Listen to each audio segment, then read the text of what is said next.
BRK news ఛానల్లో video చూస్తున్న ప్రేక్షకులందరూ నమస్కారం అండి. నా పేరు రమేష్ బాబు, మాది గిరిజన మూలికా వైద్యం. ఈ వీడియో ద్వారా మనము చాలామంది బాధపడేటటువంటి సమస్యలలో శరీరం పైన వాళ్ళకు దుర్గంధం, అంటే వాళ్ళ బాడీని వాళ్ళు ఎంత స్నానం చేస్తున్నా కానీ ఎంత నీట్గా పెట్టుకున్నప్పటికీ పక్కన వాళ్ళకు చాలా ఇబ్బంది పడుతుంటారు వీళ్ళకు వచ్చేటటువంటి ఆ యొక్క బాడీ నుంచి వచ్చే స్మెల్ ద్వారా. కాబట్టి వాళ్ళు కూడా అనుకుంటుంటారు మాకేం పెద్దగా అనిపిస్తుంది కానీ పక్కన వాళ్ళు ఇబ్బంది పడుతున్నారని వాళ్ళకు అనిపిస్తుంటుంది.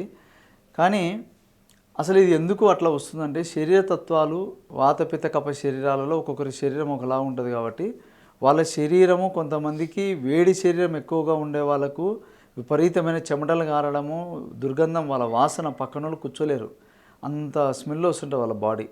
అట్లా వాళ్ళ యొక్క చెమట నుంచి వచ్చేటటువంటి ఆ యొక్క స్మెల్ పూర్తిగా పర్మనెంట్ సొల్యూషన్ లాగా మనకు లేకుండా పూర్తిగా పోవాలనుకుంటే మన ప్రకృతిలో దొరికేటటువంటి మూలికలలో బోడతరం అనేటటువంటి ఒక మొక్క ఉంటుందండి. దీన్ని బోడతరం అంటారు. ఈ యొక్క మొక్క నీట్గా నీడలో నేను డ్రై చేసి పెట్టింది ఈ విధంగా ఉంది, మీకు చూపించడానికి నేను తీసుకొచ్చాను. చూడండి, ఈ విధంగా ఈ యొక్క మొక్క సమూలం అన్నమాట. దీని వేరు, దీని మొత్తం ఆకులు అన్ని పువ్వులు అన్ని ఇట్లా ఆడితే ఇట్లా డ్రై అయిపోతే ఇట్లా ఉంటుంది అన్నమాట ఈ యొక్క బోడతరము. ఈ యొక్క బోడతరం మనం ఏం చేయాలంటే పొలాలలో ఉంటుంది.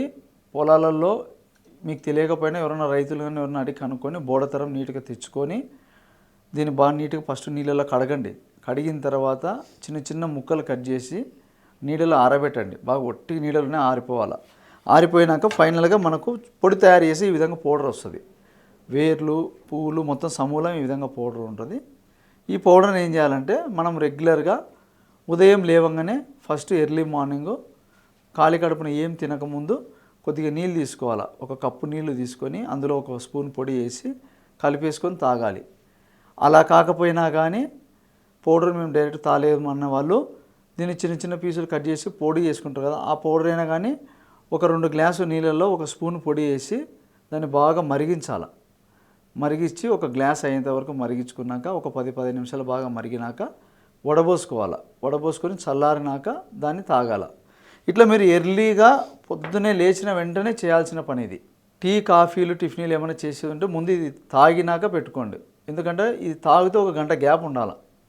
ఎందుకంటే శరీరంలోకి వెళ్ళిపోతుంది, మొత్తం బాడీలో బ్లడ్లో కలిసిపోయి మన శరీరంలో చర్మ పొరలోకి వెళ్ళిపోయి ఎక్కడెక్కడైతే ఆ యొక్క స్మెల్ అనేది వస్తుందో బాడీలో మొత్తం దాన్ని అంతా రికవరీ చేసుకుంటూ వస్తుంది. కాబట్టి ఆ విధంగా మీరు ఒక మండలం కానీ ఒక 2 మండలాలు కానీ, మండలం అంటే 41 డేస్, అట్లా ఒక 2 మండలాలు 82 డేస్, ఒక 3 నెలలు కానీ రెగ్యులర్గా వాడుకుంటా రండి. శరీరం నుంచి వచ్చేటటువంటి వాసన అనేది మనకు పూర్తిగా కంట్రోల్ అవుతుంది. ఎందుకంటే అనుభవంతో నేను చేసి ఎంతోమందికి చెప్పినటువంటి వైద్యం చాలామందికి చెప్పాను, చేసుకున్నారు, బాగుంది. కాబట్టి నేను వీడియోలో మీకు చెప్పాలని చూపిస్తున్నాను ఆ యొక్క మొక్క గురించి. కాబట్టి మీరు కూడా వాడి ట్రై చేయండి. ఎందుకంటే మన ప్రకృతిలో దొరికేటటువంటి మొక్క, దీనివల్ల ఎలాంటి సైడ్ ఎఫెక్ట్స్ ఏమి ఉండవు. కాబట్టి శరీరంలో మనం ఇంటర్నల్గా లోపలికి తీసుకుంటేనే తొందరగా మనకు ఆ యొక్క ఔషధం అనేది పనిచేస్తుంది.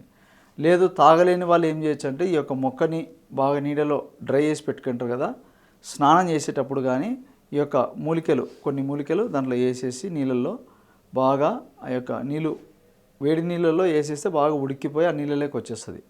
ఆ వాటర్లోకి అదని ఆ యొక్క మూలికలు మళ్ళీ ఉడికినాక నీళ్ళు తీసేసి పక్కకు ఆ వేడి నీళ్ళు మీరు పోసుకునేటప్పుడు స్నానం చేసేయండి. లేదు వేడి నీళ్ళు కాకపోయినా చల్ల నీళ్ళనే వేసుకుంటే కూడా అందులో ఆ యొక్క మూలిక బలం అనేది పోతుంది వాటర్లోకి. కాబట్టి ఆ యొక్క శరీరం పైన పోసుకున్నా కూడా అట్లయినా కానీ పనిచేస్తుంది. కాబట్టి ఈ విధంగా ట్రై చేయండి, చూడండి. ఏదన్నా మీకు ఏదైనా డౌట్ ఉన్నా కానీ ఏదైనా మాట్లాడాలనుకున్నా నా నెంబర్ ఉంటుంది. కాబట్టి ఈ యొక్క అవకాశం ఇచ్చిన ప్రేక్షకులందరూ నమస్కారం.